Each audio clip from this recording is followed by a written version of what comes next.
Forrest Frank takes a stand on Halloween and what to celebrate instead as Christians.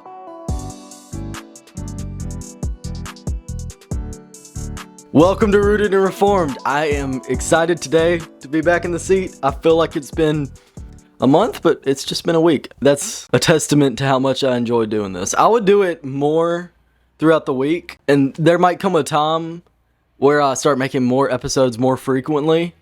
But right now, I am homeschooled, so I have schoolwork to do along with this podcast. So as much as I would like to obsess and work on this all the time, I do have other things. But hopefully one day, maybe if I can get this monetized and become a job of some sort, I can start making more of these. But this is what we got for now. So our first story for today is Forrest Frank taking a stand on Halloween.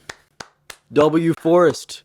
I didn't think I would be talking about him this much on the podcast, but he's doing some awesome things. Here's a clip of him talking about his stance on the Dove Awards. As Christians, it's hard to know where the line in the sand is between being in the world and not of the world. And as a Christian artist, I dress kind of like the world. I kind of look like the world. My music can kind of sound like the world. So where's the line in the sand drawn? And I'm convicted personally that a line that I can draw is that I will not receive a trophy for something that is from Jesus and for Jesus. And I was wrestling with this last year. I even said that on stage at the Dove Awards. I said, I'm still struggling with the concept of receiving this award, but all glory to Jesus. Every name will fade away, including mine, except for one name. But I feel a conviction to go even a step further and say, I don't know if I even want to step on the stage. I don't know if I want to step in the room. And so I have decided to take a stance of non-participation. I will not be attending the Doves or the Grammys. I hope to be an example to the youth that the trophy is our salvation. The trophy is that my name is listed in the book of life and I get to have eternal life. What good is a piece of metal going to do compared to that?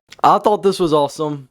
There has been some beef with Jelly Roll on this for some reason, and I think other podcasters have covered it until there's nothing left to be covered. I think it would be unnecessary to go on and talk about it again. You can just find his stance on it. But yeah, I think Forrest Frank's stance is awesome. But then just the other day, I look on his channel, after I've said my controversial opinion about Halloween, Forrest Frank, after his stance on the Dove Awards, has taken another stand on Halloween, making it very hard for me not to be a fan of this guy. Like, he is a critical thinker. Who knew?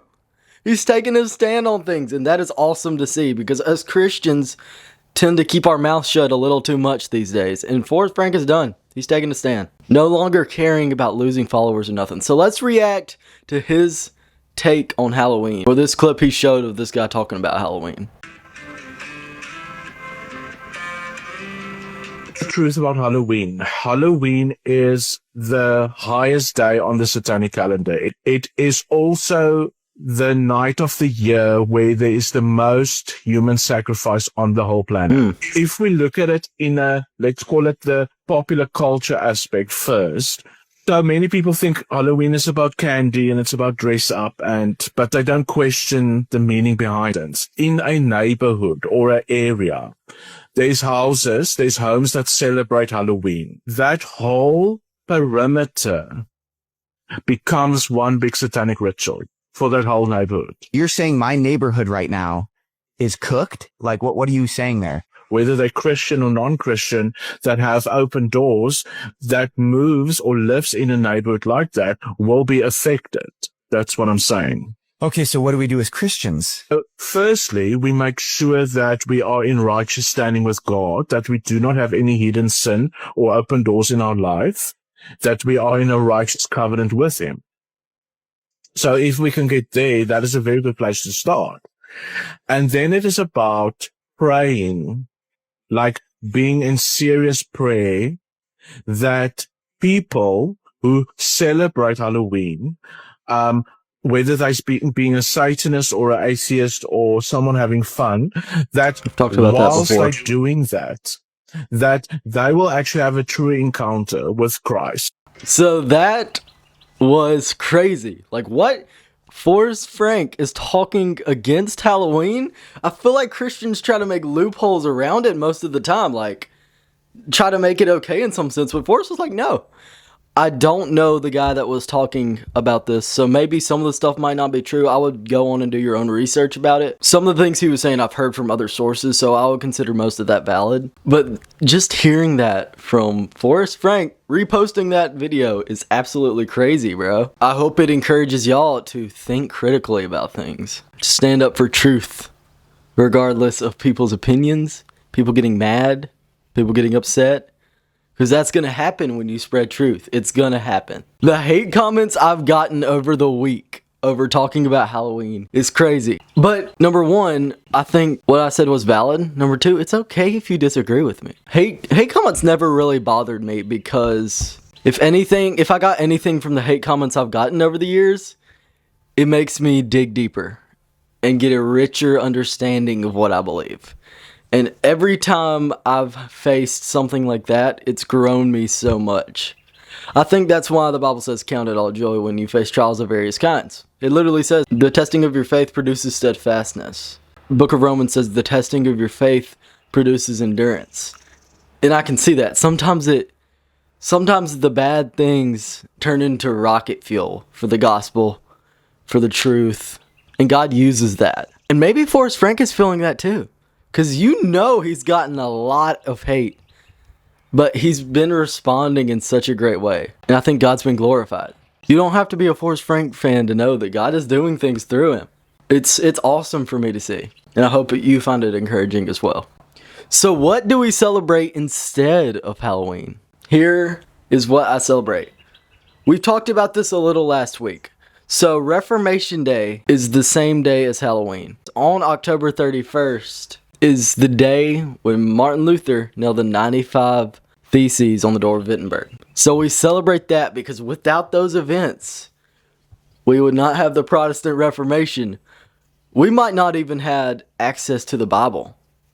We wouldn't have knowledge of grace alone, through faith alone, in Christ alone, which is huge. God used Martin Luther to get his truth to where it is today. In the famous song, A Mighty Fortress is Our God, written by Martin Luther, it says, "We will not fear, for God has willed his truth to triumph through us." And I think that was definitely true of Martin Luther. God's truth triumphed through him.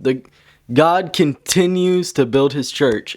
And the story of Martin Luther is a testament to that. I made a video talking about Martin Luther. Here's a little clip from that. Luther wasn't insane. He feared God rather than men. He recognized God's holiness.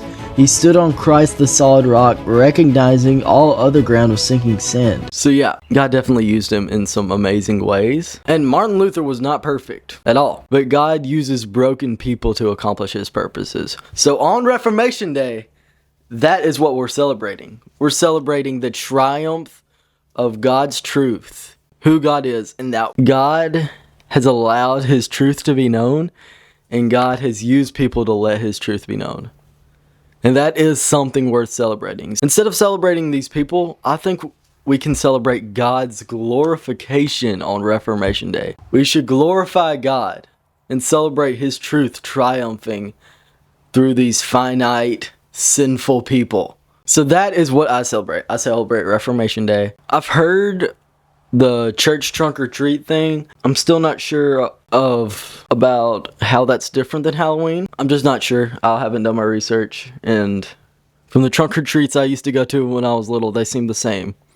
Like I'd walk up to another trunk and I would say trick or treat and they would hand you candy. But that was my experience. Like I said, I haven't been doing thorough research of it. But there are some things you can do on Halloween, and I'm still navigating of what I'm going to do. I want to do something. Either knocking on doors, handing out gospel tracts instead of receiving candy, or having my own little setup and handing out gospel tracts to the people that come by. I don't live in a neighborhood, so I don't know how that will work. But I definitely do want to do something to let God's truth triumph in a dark day that we call Halloween. Once again, I would encourage you to navigate that as a Christian. Wrestle with that. Don't ignore what your conscience is telling you. Sometimes you gotta choose God over fun. I mentioned that in the last episode, but I'm reiterating it because I think it's appropriate for this episode.